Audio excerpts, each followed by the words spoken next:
Aaron is starting us off in Salt Lake City, Utah. Hi, Aaron. Welcome to the Ramsey Show. Hey, Dave and John. It's a pleasure to speak with you today. You too. What's up?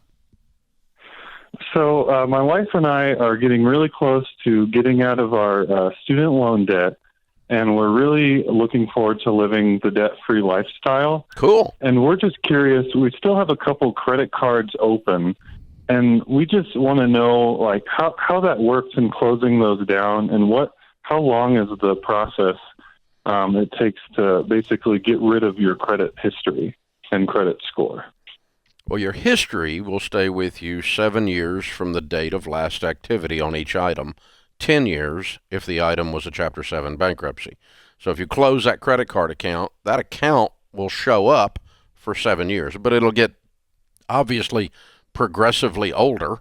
And when someone looked at your credit bureau report, they could tell, hey, they closed that credit card 5 years ago. And so it really doesn't start to count in any way for you, against you, or anything after a couple of years, but it still shows up.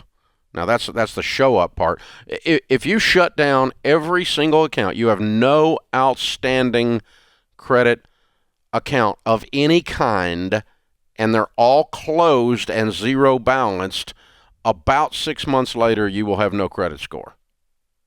Might be 9 months, might be 9 months, might be 12, but somewhere in that 6 to 12 months. Okay, so in when we're looking to move or eventually buy a home, those things won't show up in, say, a couple years, and we can do the whole underwriting process that you talk about. They will show up, but you won't have a credit score, and you would do a manual underwriting with a zero credit score, an undeterminable credit score. So, so for instance, I filed Chapter 7 bankruptcy when I was 28 years old. I was 38 years old, and it was still on there, but it didn't count against me anymore because it was 10 years old, at that point. And I wasn't borrowing money anyway, so it didn't matter. And it did not go towards creating a credit score. There's no activity. So the first thing I did was make sure everything was shut down and closed and zeroed, and there was no continued activity. Because if you have an outstanding bad debt, that stays on there because they're gonna keep adding activity to it where they're trying to collect what you owe. So bad debt being on there will keep open your credit score and keep it low. But if you have zero accounts of any kind showing up on your credit bureau report as active, they're all closed and they're all zero balanced, then it doesn't take that long for your credit score to evaporate, which is wonderful.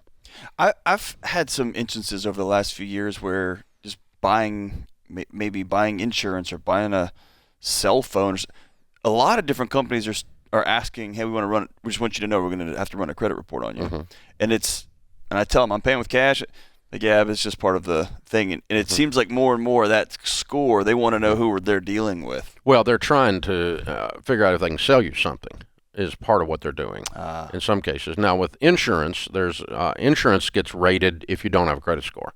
Okay. You're going to get a little more expensive rate. Okay. Because there's a bogus study that was done probably 25 years ago. The University of Texas with the University of Pennsylvania did it together that showed that people with low credit scores had higher claims on their car insurance and their homeowners insurance, were more likely to have a higher claim on a claim at all and a higher claim.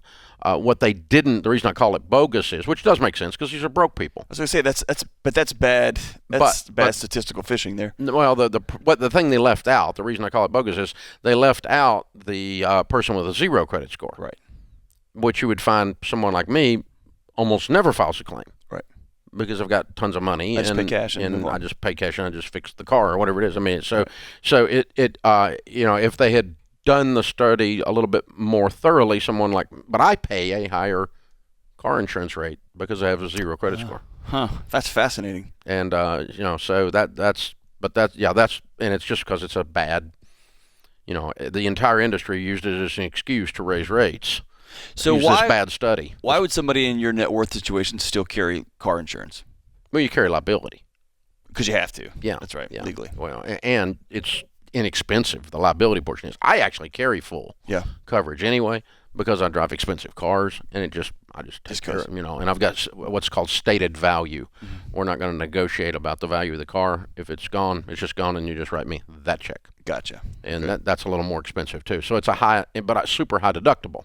Carry a huge deductible, but an expensive vehicle, you're driving a $100,000 Raptor, or $80,000, $90,000 Raptor, then that's, in that situation, you're probably going to make sense. I still do. I still do carry those. But at that point it becomes a decision. I'm going to pay this money for the soul tax, right?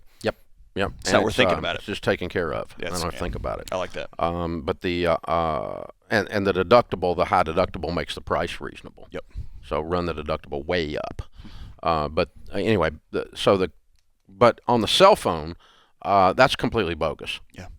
They'll sell you a cell phone with that. Oh, absolutely. Yeah. And what I do in those kinds of situations, of course, my cell phones are through our company. We've got a bazillion cell phones, so it's a corporate contract. But if I were walking in and a situation pops up like that with me today or with you today, I just go, not only do I have a 0 credit score, but my credit bureau report's frozen. Yeah. And so you can't access it. So good luck with that. Yeah. It's not going to work out for you. Do you want my business right now? Not going to work out for you. Do you want this money or not? That's right. And they're like, okay. Yeah, we'll take your money. That's right. Okay. Yeah, we'll figure it out. Yeah. And but there's I've not had any services of any kind that I've wanted denied in 20 years. Yeah. Now, I've never had anything denied, but in the first 10 years, when I started this stuff with no credit cards, I was walking around with no credit card. They didn't have debit cards. So you had to have cash. And so I'm like, yeah, and I did run into places that I couldn't get in a hotel without a credit card. I couldn't rent a car with the cash, and there was no debit card as a substitute that was just as good. So I didn't have that as an option. And of course, in those days, online didn't exist. Right. The internet doesn't exist in that decade.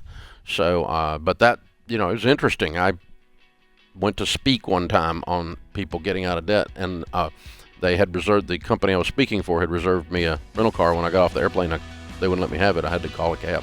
Wow. Wow. That's sticking to your principles, though, man. It's not having another credit card. I'm done with them forever. That was 30 plus years ago.